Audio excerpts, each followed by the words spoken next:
Frontiersmen are not, as a rule, apt to be very superstitious. They lead lives too hard and practical, and have too little imagination in things spiritual and supernatural. I've heard but few ghost stories while living on the frontier, and those few were of a perfectly commonplace and conventional type. But I once listened to a goblin story which rather impressed me. A grizzled, weather-beaten old mountain hunter named Bauman, who, born and had passed all of his life on the frontier, told the story to me. He must have believed what he said, for he could hardly repress a shudder at certain points of the tale.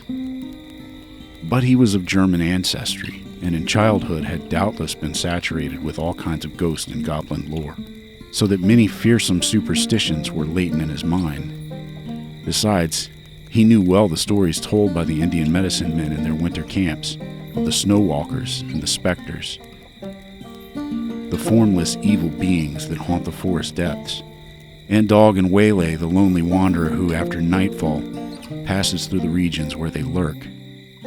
It may be that when overcome by the horror of the fate that befell his friend, and when oppressed by the awful dread of the unknown, he grew to attribute, both at the time and still more in remembrance, weird and elfin traits to what was merely some abnormally wicked and cunning wild beast. But whether this was so or not, no man can say. When the event occurred, Bauman was still a young man, and was trapping with a partner among the mountains, dividing the forks of the salmon from the head of the Wisdom River.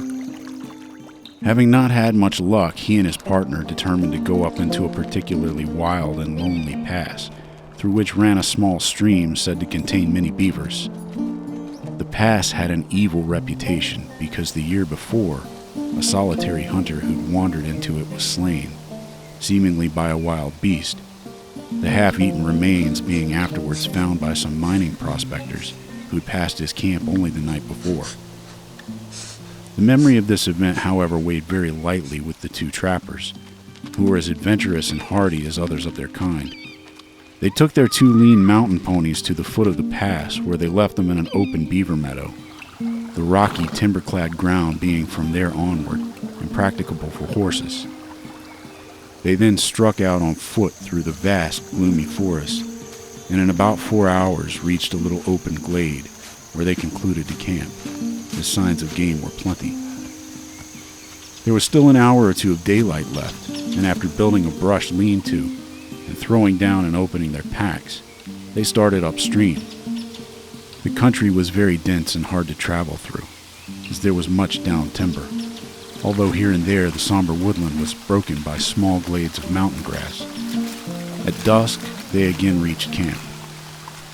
The glade in which it was pitched was not many yards wide, the tall, close-set pines and firs rising around it like a wall. On one side was a little stream, beyond which rose the steep mountain slope, covered with the unbroken growth of evergreen forest. They were surprised to find that during their absence something, apparently a bear, had visited camp and had rummaged around among their things, scattering the contents of their packs, and in sheer wantonness destroying their lean-to. The footprints of the beast were quite plain, but at first they paid no particular heed to them, busying themselves with rebuilding the lean-to, laying out their beds and stores, and lighting the fire. While Bauman was making ready supper, it being already dark, his companion began to examine the tracks more closely, and soon took a brand from the fire to follow them up, where the intruder had walked along a game trail after leaving the camp. When the brand flickered out, he returned and took another, repeating his inspection of the footprints very closely. Coming back to the fire, he stood by it a minute or two, peering into the darkness, and suddenly remarked, "Bauman, that bear's been walking on 2 legs." Bauman laughed at this, but his partner insisted that he was right, and upon again examining the tracks with a torch, they certainly did seem to be made by but 2 paws or feet. However, it was too dark to make sure. After discussing whether the footprints could possibly be those of a human being, and coming to the conclusion that they could not be, the 2 men rolled up their blankets and went to sleep under the lean-to. At midnight, Bauman was awakened by some noise, and sat up in his blankets. As he did so, his nostrils were struck by a strong, wild beast odor, and he caught the loom of a great body in the darkness at the mouth of the lean-to. Grasping his rifle, he fired at the vague, threatening shadow, but must have missed, for immediately afterwards he heard the smashing of the underwood as the thing, whatever it was, rushed off into the impenetrable blackness of the forest and the night.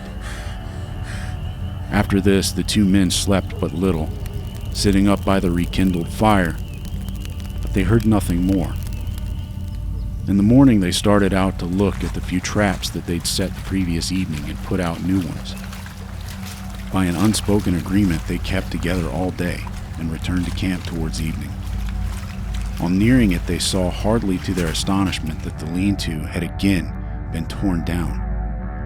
The visitor of the preceding day had returned, and in wanton malice had tossed about their camp kit and bedding and destroyed the shanty. The ground was marked up by its tracks, and on leaving the camp, it had gone along the soft earth by the brook. The footprints were as plain as if on snow, and after a careful scrutiny of the trail, it certainly did seem as if, whatever this thing was, it had walked off on but two legs. The men, thoroughly uneasy, gathered a great heap of dead logs and kept up a roaring fire throughout the night, one or the other sitting on guard most of the time. About midnight, the thing came down through the forest opposite, across the brook, and stayed there on the hillside for nearly an hour. They could hear the branches crackle as it moved about, and several times it uttered a harsh, grating, long-drawn moan, a particularly sinister sound. Yet it did not venture near the fire. In the morning, the two trappers, after discussing the strange events of the last 36 hours, decided that they would shoulder their packs and leave the valley that afternoon. They were more than ready to do so because, in spite of seeing a good deal of game sign, they'd caught very little fur. However, it was necessary first to go along the line of their traps and gather them. This they started out to do. All the morning they kept together, picking up trap after trap, each one empty. On first leaving camp, they had the disagreeable sensation of being followed. In the dense spruce thickets, they occasionally heard a branch snap after they had passed, and now and then there were slight rustling noises among the small pines to one side of them. At noon, they were back within a couple of miles of camp. In the high, bright sunlight, their fears seemed absurd to the two armed men, accustomed as they were, through long years of lonely wandering in the wilderness, to face every kind of danger from man, brute, or element. There were still 3 beaver traps to collect from a little pond and a wide ravine nearby. Bauman volunteered to gather these and bring them in, while his companion went ahead to camp and made ready the packs. On reaching the pond, Bauman found 3 beavers in the traps, one of which had been pulled loose and carried into a beaver house. He took several hours in securing and preparing the beaver, and when he started homeward, he marked, with some uneasiness, how low the sun was getting. As he hurried towards camp under the tall trees, the silence and desolation of the forest weighed on him. His feet made no sound on the pine needles, and the slanting sun rays, striking through among the straight trunks, made a gray twilight in which objects at a distance glimmered indistinctly. There was nothing to break the gloomy stillness which, when there is no breeze, always broods over these somber primeval forests. At last he came to the edge of the little glade where the camp lay, and he shouted as he approached it, but got no answer. The campfire had gone out, though the thin blue smoke was still curling upwards. Near it lay the packs, wrapped and arranged. At first, Bauman could see nobody, nor did he receive any answer to his call. Stepping forward, he again shouted, and as he did, his eyes fell on the body of his friend, stretched beside the trunk of a great fallen spruce. Rushing towards it, the horrified trapper found that the body was still warm, but that the neck had been broken, while there were 4 great fang marks in the throat. The footprints of the unknown beast creature, printed deep in the soft soil, told the whole story. The unfortunate man, having finished his packing, had sat down on the spruce log with his face to the fire and his back to the dense woods to wait for his companion. While thus waiting, his monstrous assailant, which must have been lurking in the woods, waiting for a chance to catch one of the adventurers unprepared, came silently up from behind, walking with long, noiseless steps and seemingly still on two legs. Evidently unheard, it reached the man and broke his neck by wrenching his head back with its forepaws, while it buried its teeth in its throat. It had not eaten the body, but apparently had romped and gamboled around it in uncouth, ferocious glee, occasionally rolling over and over it, and then fled back into the soundless depths of the woods. Bauman, utterly unnerved and believing that the creature with which he had to deal was something either half human or half devil, some great goblin beast, abandoned everything but his rifle and struck out at speed down the pass, not halting until he had reached the beaver meadows where the hobbled ponies were still grazing. Mounting, he rode onward through the night until beyond reach of pursuit.